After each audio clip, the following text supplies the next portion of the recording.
Andrei Fedorov was not the kind of man who let himself be carried away by premonitions. A civil engineer by training, an entrepreneur by vocation, he believed in numbers, deadlines, and well-drafted contracts. At 56 years old, after more than 3 decades breaking stone, literally and figuratively, he had built a solid empire in the construction business in Buenos Aires. He was the kind of guy who wore dark jeans and a light blue shirt with the sleeves rolled up, even though he had the money to wear Italian suits every day, married to Margarita for 25 years, father of Veronica, 31. He saw himself as a lucky man. Not luck in the mystical sense, but in the exact calculation. He had made good choices, had loyal partners, and built a life where everything seemed to be in its rightful place. At least until that ordinary Tuesday, when he decided to leave work early and stop by to leave a gift for his granddaughter. The day was muggy. One of those days when the air seems heavier than it should be, even without a cloud in the sky. Andres parked the pickup truck in the shade of a crook tree, 2 blocks from Veronica's house. He had bought a children's storybook about animals from Patagonia and thought it would be nice to surprise his granddaughter after school. He didn't let anyone know he was coming, neither Veronica nor anyone else. Sometimes he liked to make these spontaneous visits, a rare thing for a methodical man like him. But something started to twist inside when he turned the corner by his daughter's house and saw a car parked in front of the garage. It wasn't Veronica's, nor Donnie's, his son-in-law. It was Margarita's gray Corolla, the same one she said she had taken to the mechanic that morning. At first, Andres thought it was a coincidence. Maybe Margarita had changed her plans and decided to visit her daughter. Or maybe the mechanic was nearby, nothing out of the ordinary. He tried to convince himself. But there was something in that scene that didn't fit. The living room curtain was half open, and there was no movement inside. The car was off but still warm. The side door, which led to the backyard, was ajar. Andres didn't want to be paranoid, but that started to pulse inside him like a silent siren. He left the gift on the truck seat and decided to approach slowly, like someone walking on shards of glass. And it was there, a few steps from the door, that he heard. Not shouting, not fighting, which might have been easier to swallow. He heard low voices, conversation, strategy, complicity. The first voice was unmistakable. Margarita always had a deep, almost velvety tone, and spoke as if weighing every word. The second was Donnie's, the son-in-law, a lawyer with rapid speech and a gaze that never rested in one place. Andres froze there, standing in the gravel corridor between the hedge and the house wall, as if time had stopped. He heard his name mentioned, and then he heard the words transfer, documentation, and specialized inheritance lawyer. His mouth went dry. He leaned against the wall, his heart pounding like a hammer, and pulled out his phone from his pocket without even thinking. He recorded. It was instinctive. He started recording. Donnie's next words still echo in Andres's memory like a knife being sharpened. If he signs the agreement without noticing the clause, we take everything even before the dispute. There, in that backyard that had already hosted so many Sunday family lunches, where he saw his granddaughter take her first steps, where he planted a lemon tree with Veronica last summer, Andres heard the woman with whom he had shared 25 years of life conspiring with his son-in-law to destroy him. It wasn't just about money, it was about betrayal in its purest form. Margarita detailed how she would claim he was emotionally abusive, controlling, and that living together had become unbearable. Donnie completed the puzzle pieces with sharp legal language, mentioning deadlines, names of well-known judges, and a so-called preventive strike which, to Andres, sounded like a death sentence. He didn't know how long he stayed there, listening and recording. But when he stopped, his hand shook so much he almost dropped the phone. He went back to the pickup on autopilot. The street was empty, the sky still clear, but he barely saw clearly. He sat in the seat, closed the door slowly, like someone trying not to wake a nightmare.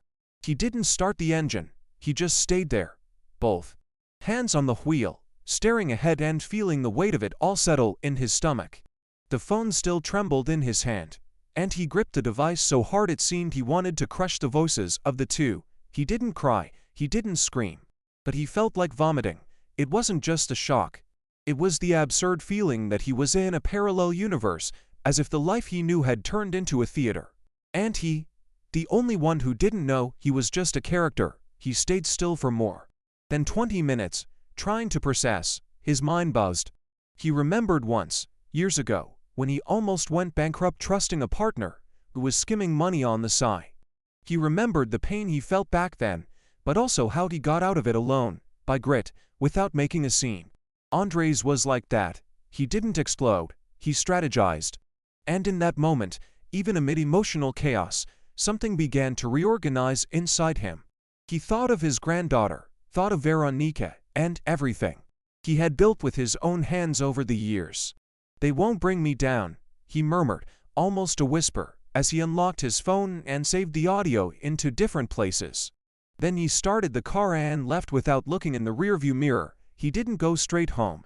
He took a long route, drove aimlessly for over an hour, passing streets he hadn't visited in years, just to be able to breathe. He remembered an old warehouse he kept behind a deactivated construction site where he stored archives, documents, and old materials. He decided to go there. It was as if he instinctively knew he needed a neutral place, away from the emotional field. When he arrived, he entered the warehouse silently, took a dusty plastic chair from the corner, sat down, and stayed there for an uncountable time. After a while, he took a sheet of paper, wrote 3 names: Rodrigo accountant, Lucia lawyer, and Gusman detective. He looked at the paper and said softly, "It's now." Lucia was an old acquaintance from the legal world, a former prosecutor who specialized in inheritance law after growing tired of the system. Intelligent, blunt, the kind of person who corrects you while you speak. Rodrigo was the accountant who had worked with Andres since the times when he only built affordable houses in the suburbs. Loyal to the bone, the kind who knows every cent even before it hits the account. And Gusman, the investigator, was a strange, almost invisible guy who had already helped Andres catch a disloyal employee at a job site in Cordoba, a man who seemed straight out of a war novel. Andres knew that with these 3 he could build a trench, but he needed to act fast. Margarita and Donnie had been preparing for months, maybe years, and he only had that day. From the warehouse, he made 3 calls. First to Rodrigo. He requested an urgent analysis of all joint accounts, statements, and transactions from the last 2 years. "I'm coming to your office in 30 minutes, he saw it, curt. Then he called Lucia, who listened in silence for almost 4 minutes. When he finished, she only replied, "Don't say anything to her. Don't confront. Meet me today, 7 in the evening. And send me that audio." Finally, he sent an encrypted message to Gusman, with the daughter's house address and the exact time of the recording. No need to say more. Gusman would understand. Leaving the warehouse, Andres looked like a different man. Still in shock, still wounded, but with the look of someone who had spent his entire life building structures that don't fall with the first earthquake. He arrived at Rodrigo's office at 4:20 p.m. The accountant was already waiting, with a worried expression and his folder open on the laptop. Andres barely sat down. He went straight to the point. "I want an immediate freeze on all joint accounts. And I need to know if there were any unusual transfers, especially involving Margarita's or Donnie's CPF." Rodrigo, who had dealt with tense cases before, had never seen Andres like this. Jaw clenched, speaking little, with a strange gleam in his eyes. In less than 15 minutes, they found suspicious movement, a high-value transfer to a newly opened account in the name of a shell company, with Donnie as attorney in fact. Andres muttered a son of a bitch between his teeth. It was just the beginning. Rodrigo pulled other spreadsheets, cross-checked data, searched old files. They found expenses in 5-star hotels in Mendoza, jewelry, purchases, international tickets on dates. Margarita said she was visiting her sick mother-in-law in Santa Fe. Andres watched it like someone watching a movie where the villain is the director himself. He felt anger, of course, but also a cruel kind of relief. Now he had proof, now it was war. He asked Rodrigo to separate all the documentation, print physical copies, and prepare numbered dossiers. Rodrigo hesitated and asked, "Are you sure you want to proceed with this now? Want to talk to her first?" Andres answered without thinking. "They underestimated me. I'm not giving a second chance to someone who already stabbed me in the back." Leaving the office, the sky began to change color. An orange tone mixed with gray, as if the day itself was about to collapse. Andres got into the pickup and took a deep breath. He thought of Veronica. She was the only innocent part of this whole story, or at least that's what he hoped. He knew sooner or later she would be dragged into the eye of the storm. She was the daughter of one and wife of the other. And on top of that, mother of the granddaughter he loved most in the world. The idea of hurting her, not at him, but hiding the truth, would be even worse. He decided that before confronting Margarita, he would protect whatever he could of the assets, safeguard his granddaughter, and ensure Veronica had support. Only then would the confrontation come. At exactly 7 in the evening, he was sitting in Lucia's office. Her office was in an old building, on the 3rd floor, with no elevator. It seemed intentional. She only saw those willing to climb every step. Lucia listened to everything with the same expression as someone analyzing an incomplete puzzle. She asked to hear the audio 3 times.